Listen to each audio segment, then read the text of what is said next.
মাননীয় GP Singh sir অন্তত এটা অনুৰোধ ৰাখি থৈ যাব। আমি জানো আৰু দুদিন পিছত আপুনি অসম এৰি গুচি যাব, গতিকে তাৰ পূৰ্বে অসমবাসীৰ হৈ এটা অনুৰোধ কৰিব খুজিছোঁ আৰু সেই অনুৰোধটো আপুনি নিশ্চয় ৰক্ষা কৰিব।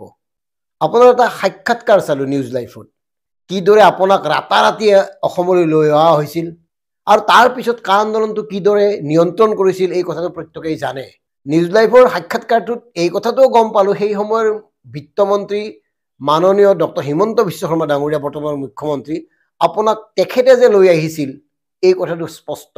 একমাত্ৰ কা আন্দোলনটো স্থিমিত কৰিবৰ বাবে, কা আন্দোলনটো নিষেধ কৰিবৰ কাৰণে, নিয়ন্ত্ৰণ কৰিবৰ কাৰণে আপোনাক লৈ অহা হৈছিল আৰু সেইমতে আপুনি মানে কোনো প্ৰস্তুতি নোহোৱাকৈ, আনকি ইউনিফৰ্মযোৰ লগত ননাকৈ আপুনি অসমলৈ আহিছিল আৰু আহি গোটেই আন্দোলনটোত আপুনি সোমাই পৰিছিল।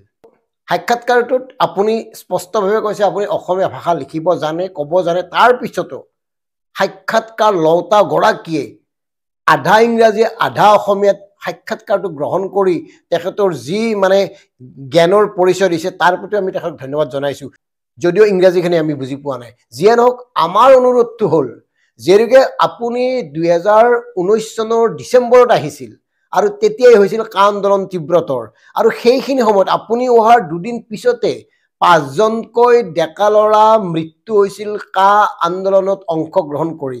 গতিকে এতিয়া যোৱাৰ সময়ত অন্তত আপুনি এই কথাটো আমাক কৈ যাওক, সেই ল'ৰাকেইটাক কোনে মাৰিছিল, কোন আৰক্ষীয়ে গুলীয়াইছিল তেওঁলোকক, কোনটো মাৰণাস্ত্ৰৰ গুলীয়ে নিষেধ কৰিছিল সেই কিশোৰ কেইজনক, এই কথাটো কৈ যাওক।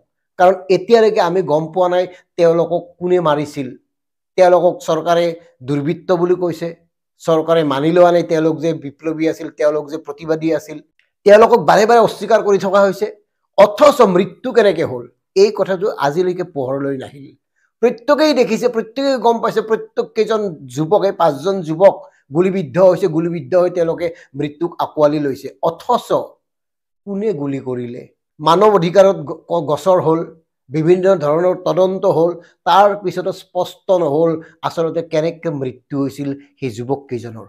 অন্তত অসম এৰি যোৱাৰ আগতে আপুনি অসমবাসীৰ বাবে এই কথাটো কৈ যাওক। এইকাৰণে আমি জানিব খুজিছোঁ, একোতো নহয়, জানিলে একো নহয়, কিয় দমন কৰা হৈছিল, কাৰ বাবে দমন কৰিবলগীয়া হৈছিল, গোটেই কথাবোৰ ক্লিয়াৰ, স্পষ্ট। যদিও মানুহে এই বিষয়বোৰ চৰ্চা কৰিবলৈ এতিয়া ভয় কৰে, কিন্তু আমি ডিকে বিভাগে আপোনাক সুধিছোঁ, কেনেকৈ মৰিছিল তেওঁলোক, কোনে গুলীয়াইছিল তেওঁলোকক, কিয় গুলীয়াইছিল, গুলীয়াবলগীয়া পৰিস্থিতিৰ সৃষ্টি হৈছিল নেকি, তেওঁলোকক নিয়ন্ত্ৰণ কৰিব পৰা পৰিৱেশ নাছিল নেকি? কাৰণ আপুনি যেতিয়া অসমলৈ আহিছিল আৰু আপুনি যোগদানৰ পিছদিনাখনে এজন সাংবাদিক হিচাপে আমি আপোনাক লগ পাইছিলোঁ আমবাৰীত, আৰু তেতিয়া আপুনি কৈছিল আমিতো কাকো একো নিৰ্যাতন চলোৱা নাই, কাৰো ওপৰত হাত উঠোৱা নাই, কাকো অত্যাচাৰ কৰা নাই, এই ধৰণৰ কথাবোৰ কৈছিল বৰ ধুনীয়াকৈ। গতিকে তাৰ পিছতে কিন্তু 5জন ডেকা ল'ৰা এনেকৈ মৰিছিল, অথচ কোনে মাৰিছিল আজিলৈকে নলাল। গতিকে মাননীয় DGP মহোদয়, অন্ততঃ আপুনি এই কথাটো কৈ যাওক অসমবাসীক, তেতিয়া আপোনাৰ প্ৰতি আমাৰ শ্ৰদ্ধা আৰু বাঢ়িব। আপোনাৰ প্ৰতি যি বিশ্বাস, যি আস্থা আছিল ইতিমধ্যে আমি একাধিকবাৰ প্ৰকাশ কৰিছোঁ। আপুনি অসম আৰক্ষীক সংস্কাৰৰ বাবে কি ধৰণৰ গুৰুত্বপূৰ্ণ দায়িত্ব পালন কৰিছিল এই কথা প্ৰত্যেকেই জানে। আৰক্ষীৰ প্ৰতি থকা সাধাৰণ জনতাৰ ভয় আঁতৰাব চেষ্টা কৰিছিল। আৰক্ষী গোটেই বিভাগটো যিদৰে এটা সময়ত প্ৰদূষিত আছিল, আৰক্ষী বুলি ক'লেই মানুহে ভয় খাইছিল, থানালৈ যাবলৈ ভয় খাইছিল, ঠিক সেইখিনি সময়তে আপুনি আৰক্ষী আৰু সাধাৰণ জনতাৰ মাজত সম্পৰ্কটো ভাল কৰিবলৈ যত্নবৰ হৈ পৰিছিল। অসম আৰু অসমীয়াৰ কাৰণে আপুনি কি কৰিছিল সেই কথা আমি নকওঁ, কিন্তু আপোনাক অসমৰ মানুহখিনিয়ে বেছিভাগেই বিশ্বাস কৰিছিল, আস্থাত লৈছিল, আৰু সেইকাৰণে কৈছোঁ আপুনি নক'লে এই কথাবোৰ ইতিহাসত আৰু কেতিয়াও নাথাকে, কোনেও নাজানিব কি হৈছিল।